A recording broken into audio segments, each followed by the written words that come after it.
বিএনপির দুপক্ষের বিরোধের জেরে আরিফ মীর নামে এক ব্যক্তিকে গুলি করে হত্যা করা হয়েছে। সোমবার ভোর 5:30টায় মুন্সিগঞ্জ সদর উপজেলার মোল্লাকান্দি ইউনিয়নের চরডুমুরিয়া গ্রামে এ ঘটনা ঘটে। বিবদমান দুই পক্ষের মধ্যে নিহত আরিফ সদর উপজেলা বিএনপির যুগ্ম সাধারণ সম্পাদক উজির আহমেদ ও ইউনিয়ন বিএনপির সাবেক সহসভাপতি আওলাদ হোসেনের সমর্থক। অপর পক্ষের নেতৃত্বে আছেন মোল্লাকান্দি ইউনিয়ন বিএনপির সভাপতি ওয়াহিদ রায়হান ও জেলা বিএনপির সদস্য আতিক মল্লিক।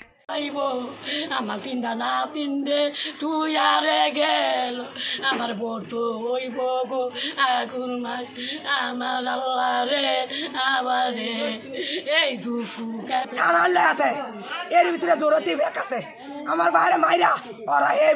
নিহত ব্যক্তির স্ত্রী পারুল বেগম জানান, সোমবার ফজরের আজানের পর শৌচাগার গেলে সেখান থেকে বের হওয়ার পর শাহ কামাল শাহ আলমদের হাতে অস্ত্র দেখেই কলাগাছের আড়ালে লুকিয়েছিলেন আরিফ। সেখানেই তার বুকে গুলি করে হত্যা করা হয়। শাহ আলমে ওরা দুই ভাই ওই বিদেশ থেকে আইছে মানুষের লেগা ওই বাইতে চলে নাই কয়দিন ধরে আয়া এই আমাকে বাড়ির উমি হেমিদা ঘুরে আরে ফিটিং করে বুদ্ধি করে হেরান কই দেও বইয়া না বালা না তুমি পারে না। একই ঘটনায় ইমরান খান নামের আর এক তরুণও গুলিবিদ্ধ হন। পরে দুজনকে উদ্ধার করে মুন্সিগঞ্জ জেনারেল হাসপাতালে নেওয়া হয়। হাসপাতালের জরুরি বিভাগের চিকিৎসক রুহুল আমিন জানান, গুলিবিদ্ধ অবস্থায় দুজনকে হাসপাতালে আনা হয়, যাদের একজন আরিফ মীর হাসপাতালে আনার আগেই মারা যান। আহত ইমরানকে প্রাথমিক চিকিৎসা দিয়ে গুলিবিদ্ধ অবস্থায় ঢাকায় পাঠানো হয়েছে।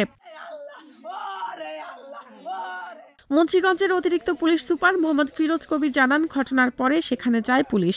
তারা জানান, আসামিদের গ্রেপ্তারের চেষ্টা চলছে। আজ সকালে ঘটনাটি যেভাবে ঘটেছে আমরা সাথে সাথে রেসপন্স করেছি এবং আসামিরা পালিয়ে গেছে। আমরা তাদের গ্রেপ্তারের চেষ্টা করছি।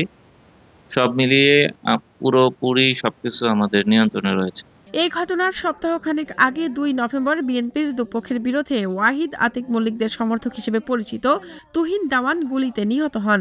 এ নিয়ে এক সপ্তাহের ব্যবধানে দুজন গুলিবিদ্ধ হয়ে নিহত হলেন মুন্সিগঞ্জ সদর উপজেলায়। এ ধরনের ঘটনা যাতে না ঘটে সেজন্য নিয়মিত অভিযান পরিচালনা করা হচ্ছে বলে জানায় মুন্সিগঞ্জ পুলিশ। মোল্লাকান্দিতে আমরা এর আগেও দেখেছি এ ধরনের ঘটনা ঘটেছে। বর্তমান সময়ে যাতে এ ধরনের ঘটনা না ঘটে সেজন্যই আমরা বারবার সেখানে অভিযান করছি এবং বিভিন্ন ধরনের ককটেল বা এই জাতীয় সরঞ্জামগুলো উদ্ধার করছি। এই ঘটনার সঙ্গে জড়িতদের বিচারের আওতায় আনার দাবি নিহতের স্বজন ও প্রতিবেশীদের।